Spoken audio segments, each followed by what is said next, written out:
beautiful backdrop for our game here tonight. A less beautiful game inside the park, of course, as the Waterloo Bucks are leading the Huskies 8-1, excuse me. Only run scored on a milestone for the 2019 season. The first home run at the Wade for 2019, hit by Ramon Enriquez, who recorded the final out of the last inning. Here's Danny Zimmerman leading things off in the bottom of the sixth. Zimmerman had a single in the second and walked in the fourth. He swings and misses at an off speed to the outside for a quick 0-2 count. Zimmerman, an all-around athlete. Coming out of high school, he did have an offer to play college football at Washington State.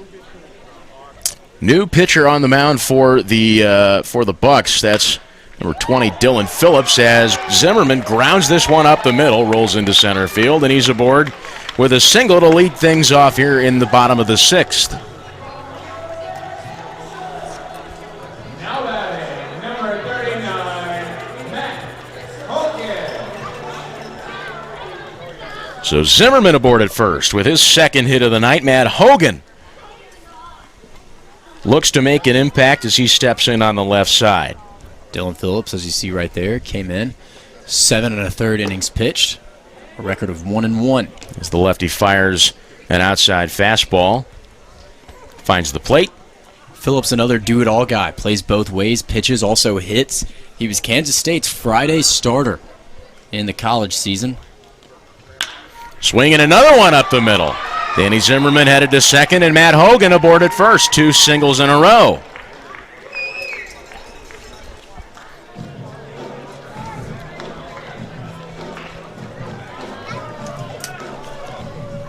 So Danny Zimmerman on second. He's in scoring position as Ian Jenkins, the left fielder, makes his way up for his third plate appearance of the evening.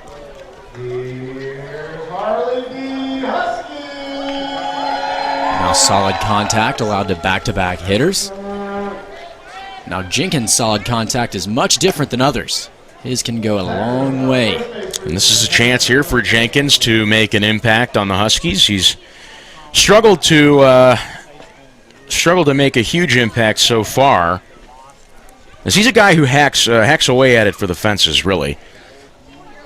Swing and a miss there on a fastball, 1-1. And that's a big part of what hinders his success at the plate. Is he's all power, all speed. That's a great thing, but with guys who are throwing 84, 85, even 86 mile-an-hour fastballs, that's not a thing he's used to, especially coming from an SEC school where, you know, you're seeing a lot of 88, 89, even 90-plus guys.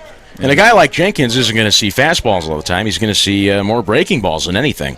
And you're exactly right, and that's really how we've seen him pitched for the majority of this series so far, and just his entire career as a Husky, although short-lived. A great pitch on an off-speed to the outside there evens up the count at 2 balls and 2 strikes.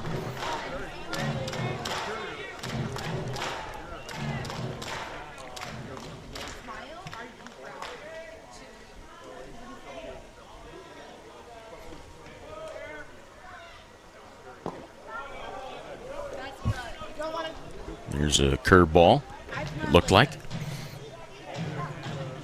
It's low and in for ball 3. Full count now to Ian Jenkins.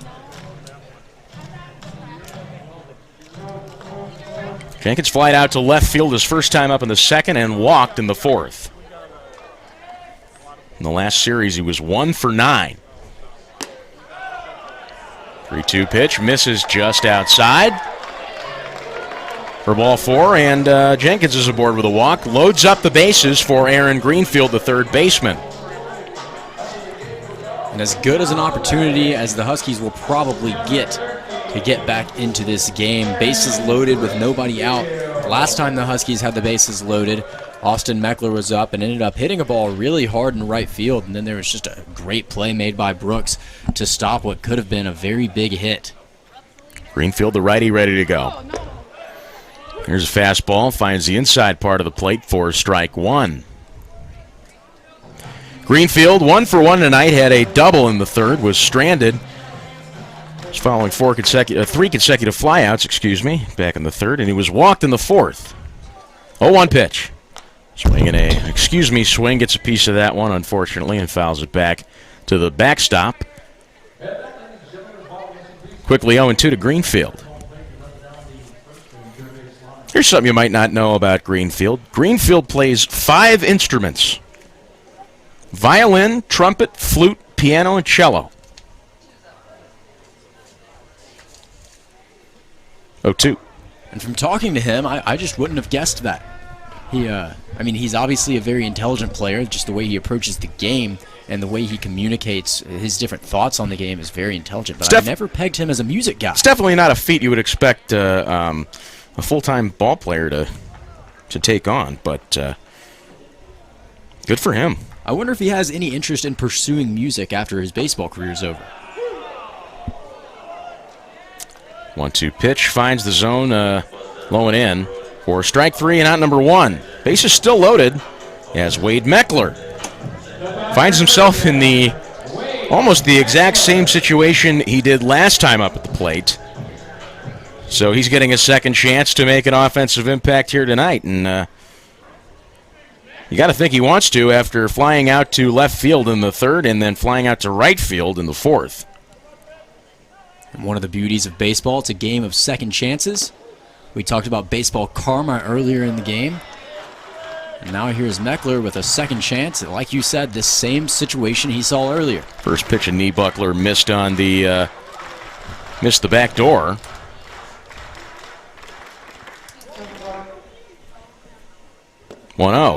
Swing on another knee buckler. This time to the outside. Called ball 2. Knee buckler, Uncle Charlie, Aunt Sally. A lot of names to call a curveball. 2-0, the pitch.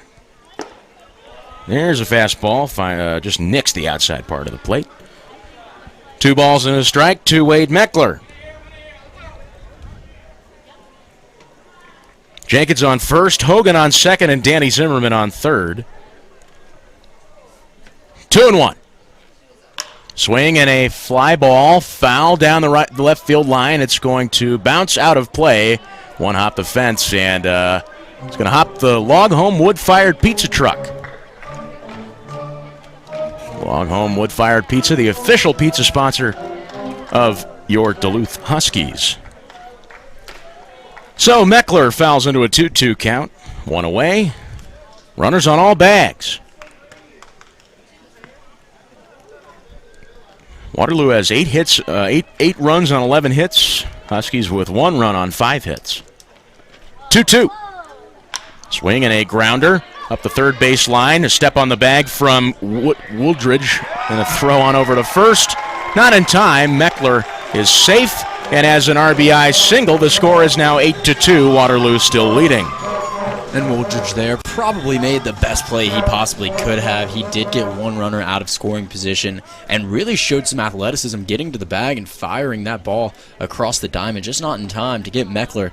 And Meckler, after coming up short in his last attempt at the bases loaded, not the best outcome for him there, but he does pick up an RBI for the night. An old ribeye steak, you might say. You might say that. You very well might say that. As Noah Marcello, the leadoff man in the Huskies lineup tonight, skies this one high to left center field, and Nystor puts the glove on it for out number 3. 7th coming your way. Batting for the Huskies, the second baseman, Lance Ford, the professor, rocking those white-rimmed sports specs like a champ. First pitch to him. Breaker low and away for ball 1 to Lance Ford, who's wearing the collar tonight, 0 for 3. 4-3 ground out in the first, followed by a fly out to center in the third and a swinging strikeout in the 5th. He looks at an off-speed or a breaker. Didn't see one on the screen. Nevertheless, finds the zone. 1 ball and a strike to Ford. Now, I'm a big fan of the sports spec look. I think it's a slick look on the field. I could be biased because I rocked that as a young child. But for Lance Ford, the story is he just really didn't like contacts. he didn't like having to put him in. It was a real struggle for him. So he just kind of tossed him to the side and said, I'm going to wear glasses. Sports specs definitely invented by the guy who just sort of, I don't know, had it with those large-rimmed, aviator frame glasses that guys used to wear in the 80s. Some guy just said, you know what, I'm sick of this. Now that was a look. Certainly was. Didn't Reggie Jackson wear those? I think so. I think Reggie Jackson wore those, and you know, we were talking on the last broadcast about two broadcasts ago, technically, about that box of 1988 tops that Joe Chatz and I opened up over the weekend, and we found a ton of guys wearing those. Ford fouls that one off. Staying alive on the 3-2 count.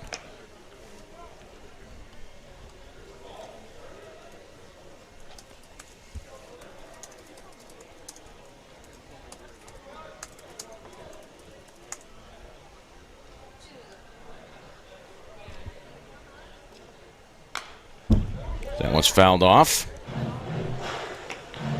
Now this guy, Pete Ladd, I wish you could see him. Pete Ladd, he was the guy that rocked the glasses.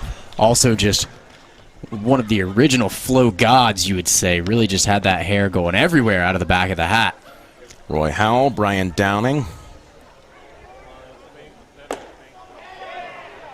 And Mark Lee of the Padres.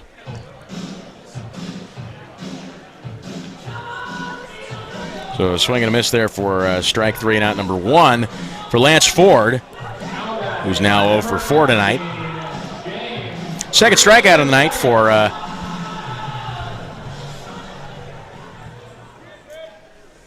excuse me, folks, for Dylan Phillips. Here's James Free the second. Fastball just misses on the outside. 1 ball and no strikes. Free, we see now making the switch from the left-handed batter's box to the right-handed batter's box as a result of the change of pitching.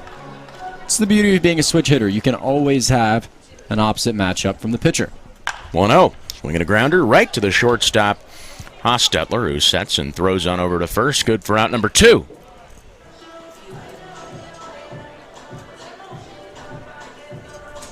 So a quick inning in the top half of the 7th. Now the Bucks pitching and defense battling back with a quick 2 outs here in the bottom half of the 7th. As Ramon Enriquez, the catcher, steps up to the plate. Ramon, Raymond, Tito, all sorts of names for Ramon Enriquez. Tito the Dorito. Literally his Instagram handle. Another Instagram nickname that has been acquired by this team is Preston Hartzell, whose Instagram name is Preston Hartzell Boomstick. Gotta love that. I gave him the prefix Doctor just because I think Dr. Boomstick rolls off the tongue nicely. 1-0. Inside fastball. Ramon thought it was a little more inside, decided to do a little dance there. Froze up, didn't swing, renders the count at 1-1. Enriquez with a solo shot back in the 4th. A swing and a miss there at a knee buckler to the inside. 1 ball and 2 strikes. Ramon Enriquez struck out swinging in the 1st, and his at-bat after the home run in the 4th, struck out swinging in the 5th. Looks at a 1-2 count. The pitch. Swing and a chopper foul down the third base line on a breaking ball. Enriquez staying alive on 1-2. St. Louis Blues still lead the Boston Bruins by the score of 2-0 with 18 minutes roughly left in the 3rd period of play. History on the line for St. Louis, who haven't won a Stanley Cup in their 52 years of existence.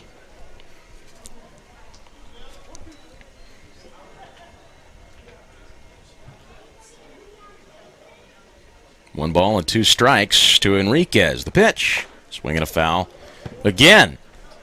Enriquez making Phillips work in this at-bat with 2 outs. Now that Ramon Enriquez home run earlier, not only monumental because it was the first home run in this ballpark this year, but it also sets him apart as the team leader in home runs. He was tied with Carter Putz at 2 apiece at the top of the list, and now that is Ramon's third, which puts him all alone. It's lonely at the top, as they say.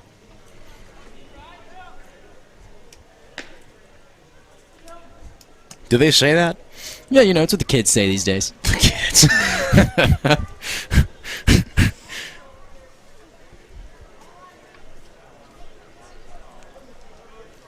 Twos all across the board to Enriquez. Swing and a miss. And a breaker that dips down south. Drop third strike. He hustles on over to first. And catcher Anderberg throws on over to Runabon to retire this. Danny Zimmerman up to the plate. First pitch to him from Dylan Phillips. Swung out and missed. 0-1.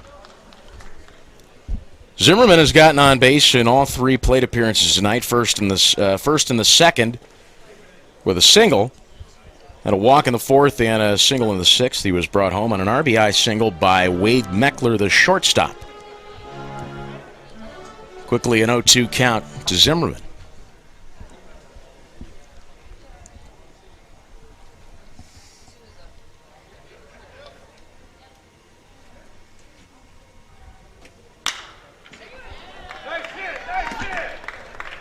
There's one into left field, a leadoff single for Danny Zimmerman. Now 4 times getting on base.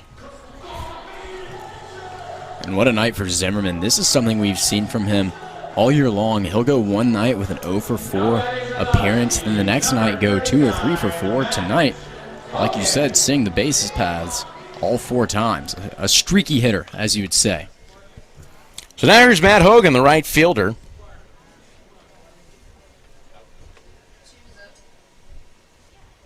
First pitch to him, he ducks at that one, a breaking ball that missed the back door. 1 ball and no strikes.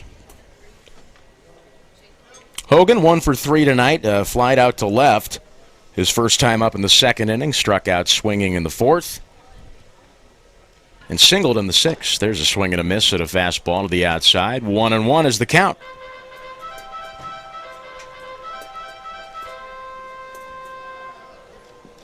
We've talked so much this season about Matt Hogan and his ability to improve upon his swing. He's had a pretty successful stretch of games as he swings and misses at a fastball. And good for Hogan. He really went through some struggles as he was beginning to start this manipulation to his swing, and he gritted his teeth. He bore through it, and now he's really starting to see some results. Yeah, success in the last series was evident with he went 2 for 5 with 3 runs and 2 stolen bases as he swings and fouls that one off. Breaking ball. And I think everybody understood it. Everybody on the team, the coaching staff, you know, generally when a guy starts dipping down into the low hundreds in batting average, you see him pulled out of the lineup. Not Matt Hogan. And sometimes you'll see that cause a little bit of disdain from other players, thinking like, why is this guy in the lineup and I'm not? But I don't feel like there was ever that notion towards Matt Hogan because other players understood, look, this guy is really changing his swing. We understand that. Most players have been there before, and it's really tough to do in the middle of the season. So I think really the whole team understood that. No, for sure. And I mean, the understanding comes with a shared experience. I mean, guys are here, you know, everybody's got something to work on. Whether you're playing in the Northwoods League or you're playing for your school. Everybody always has something to work on. There's no such thing as a perfect baseball player. So Hogan strikes out there for out number 1 as Ian Jenkins, the left fielder, comes up. Number 24, Ian Jenkins. But baseball simply wouldn't be exciting if nobody didn't have anything to improve on. And Matt Hogan is, I can say with confidence, he's a champion of that same mindset, and he works to improve himself day in and day out. Strikeout number 4 on the board for Dylan Phillips. 1-0 swung on and missed by Ian Jenkins. Ian Jenkins 0 for 1 tonight, flying out to left in the 2nd, has a couple of walks, 1 in the 4th and 1 in the 6th.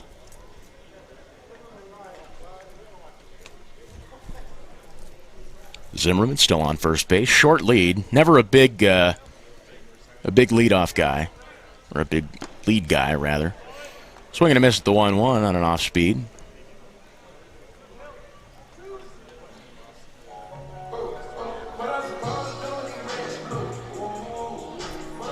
So Jenkins goes down on the second consecutive strikeout of the 8th inning. Here's Aaron Greenfield. Number 13, Aaron Greenfield. Strikeout number 5 in the books now for Dylan Phillips.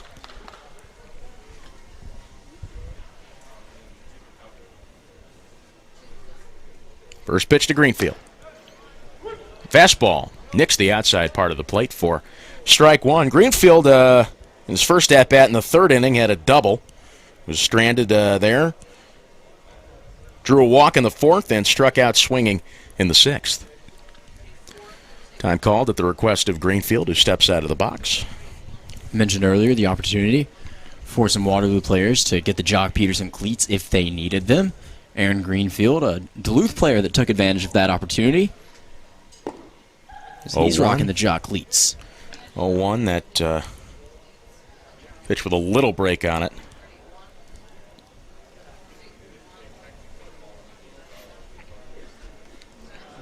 There's the Jock cleats right there.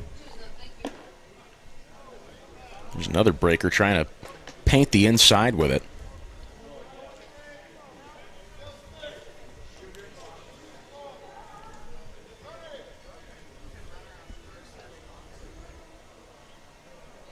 Two one. Zimmerman goes. And there's a stolen base for Danny Zimmerman. I think that'll actually go down as a catcher's indifference. Unless, do you think that the catcher wanted to make a play and just couldn't because of the stolen base, or do you think he just let Zimmerman go because there's 2 outs? No, undoubtedly that's catcher's indifference when you put it like that. Swing and a miss. So the indifference didn't make a difference. So Huskies go down, technically 1-2-3, all on swinging strikes. We go to Dylan Phillips, the left-handed hitter. First pitch from Coolwine. Fouled off back behind home for strike one. Coolwine already 1 inning of work in the books for him. He only gave up a hit. He struck out 1 and pitched batters into a couple of ground outs. Deals from straight away, the 0-1. Fastball, that one reached 89 miles an hour, but missed on the outside. Count runs even at 1-1. Phillips, a player that's truly a two-way player. He hits and plays the field for this team, but at Kansas State, he was their Friday night starter on the mound. So he will also pitch for Waterloo, but as you see, he's a workhorse in the field and at the plate as well. Big name, kind of parallels Danny Zimmerman almost, if you could. I don't know if you agree with that necessarily to the pinpoint, but definitely a mirror image of a player in this Northwoods League. Yeah, Danny would be the closest thing that the Huskies have to a two-way player. He hasn't pitched as much as we expected him early on in the season. He's certainly not a Friday night starter at a Power 5 school, but he just finished his freshman year. He very well could be going forward. 2-2. Here's a nice-looking curveball that bent into the zone and got Phillips to get a piece of it. Fouled it off. 2 balls and 2 strikes, the count. Now, we saw Zimmerman in somewhat of an oblong situation, if you will, last night. Came in to pitch for a third of an inning, replacing Austin Smith, who was struggling with 2 outs in the third. Or, excuse me, in the... Nevertheless, Elon goes down, and Phillips comes up. First pitch to him. A fastball misses down and away for ball 1. Now we do have the darker clouds that have rolled in here in Duluth, but the wind has died down. Swinging a high fly ball deep to right field. Going back at the track is Marcelo, and he makes the catch just in front of the wall. He's certainly making a name for himself out there in center. Here's Dylan Phillips, the designated hitter. And that's been a big reason why we've been able to see Mylan Wallace stay in the lineup. Despite his struggles at the plate, it's been easy for the coaching staff to stick him in the 9-hole because he does save probably a run per game out in center field. 1-0 to Phillips. The pitch fouled off back almost up here in the crow's nest. 1 ball and a strike. Phillips, his first time up, struck out swinging. That was in the second, and he flied out to right field in the third on a great grab by Marcelo. strokes and an even count. 1 ball and a strike. Coolwine kicks and fires. Called strike 2 on the outside. Got that with his fastball. Now, Marcus Pointer pointed out to me, no pun intended. Who am I kidding? Pun definitely intended. Earlier that Coolwine's fastball ranged from about 89 to 92 miles an hour. We're seeing a lack in velocity tonight. 1-2 pitch fouled off down the left field line. Now, I would attribute that to, I would suppose, the recent rain, the ball maybe being wet. Rain is off and on tonight. So we might be seeing some hindered velocity by some uncontrollable circumstances. 1-2. There's an outside fastball. 2's all across the board now. 2 balls, 2 strikes, and 2 outs. You could also attribute it to a little bit of wear and tear on the arm. Of course, University of Omaha, Nebraska Omaha went deep into the playoffs and made it to a regional in Los Angeles, and he threw a lot of innings for them this season. 2 balls and 2 strikes, the pitch. Called strike 3 on the outside part of the...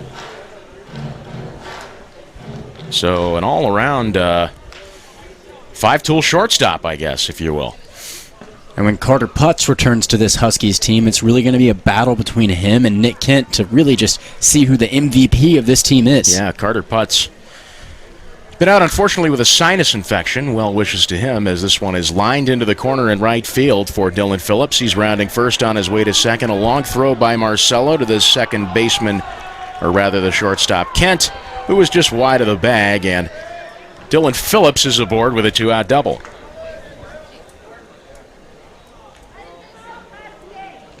Phillips turn and rip that ball into right field. Scratches his way to first base on a fielder's choice. Here's Dylan Phillips, the designated hitter. First pitch to the left-hander. Swing and a high fly ball. This is popped up. Should be playable. Zimmerman sets up shop. Drops in front of him. So tough grab there. I think he must have missed it in a light or something. That's exactly what it looked like from my perspective. Zimmerman trailing that ball back. Looked like he really had a beat on it. And then at the last moment, I think you're exactly right. Lost that one in a light. Well, it's an unfortunate circumstance, but nevertheless, that's going to render a strike for Dylan Phillips. Phillips, the designated hitter, struck out swinging in the second. He flied out to right in the third. Struck out swinging again in the fourth. And had a double, his first hit of the night. In the sixth, runner goes, a throw down to second, and the throw is missed on the run by the shortstop, Kent, who was late to be a target to begin with. And as a result, Lorenzo Elon finds himself on second with a stolen base.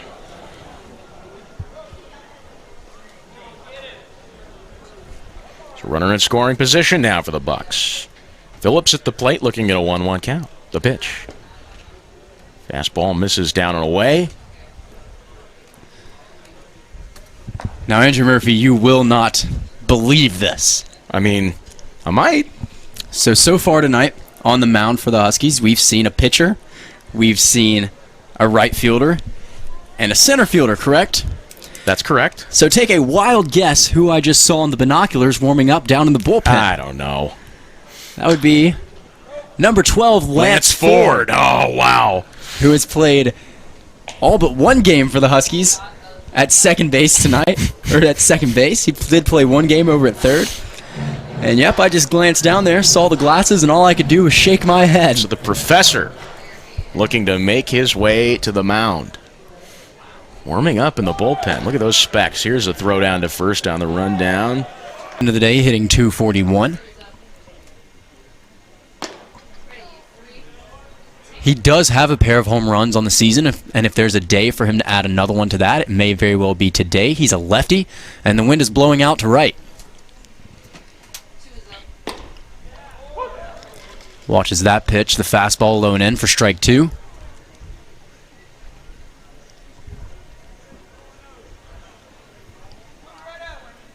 Phillips and Little Jim both at the top of this team in home runs, each with a pair. And And look at that pitch right there, Andrew Murphy. So the last pitch we saw Mason Bryant go low and in with a fastball, and it's at 91 miles an hour. That time he raises the elevation of it, comes high with a fastball, and it's at 94. Had some upward movement. It looked like it had some upward movement on it, too. Got Phillips to chase. That ball grounded to the shortstop, Kent, who corrals it, flicks it to first, and there's out.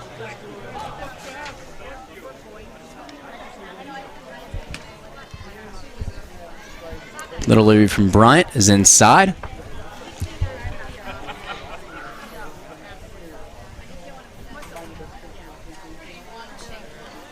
Huskies fielders playing Phillips pretty much straight up at the moment. That ball lined into left center field. Going back is Marcelo. He's not going to get there in time, but he grabs the ball on one hop. Phillips rounds the base and goes to second. So a stand-up double for Dylan Phillips with one out here in the top of the third inning.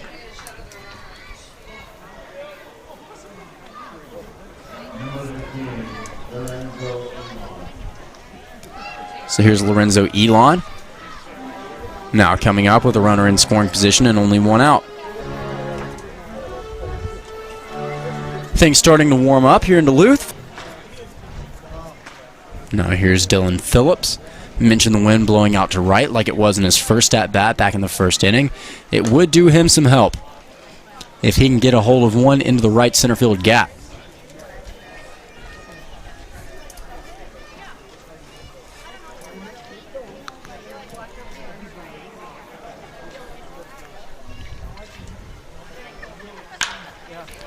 Hits that one right back up the middle. Mylan Waller running straight back towards the wall. Leaps up and does not make the grab. As Dylan Phillips will round second base now, he'll come to third. No throw coming from Waller. He just hits his cutoff man. And now a triple for Dylan Phillips. What a way to turn and hit the ball.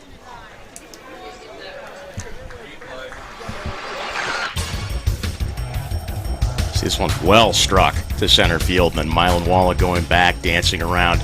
Seems to have lost it in the sun. Doesn't look like he knew exactly where he was going. He just took a leap of faith, if you will, and didn't go the way he wanted. Phillips, who also hit in the third and the fourth inning.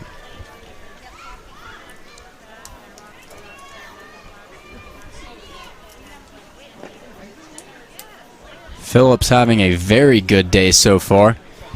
2 for 3 with a double and a triple. The double was to left center field. The triple was right back up the middle, and we see Mylan Waller now playing fairly deep for the big lefty. And now the triple just becoming more and more rare in not just professional and college baseball, but really all forms of baseball. Yeah, it's the toughest hit to get. Well, even numbers in terms of triples per 100 at-bats. That ball lined right to Lance Ford at second base.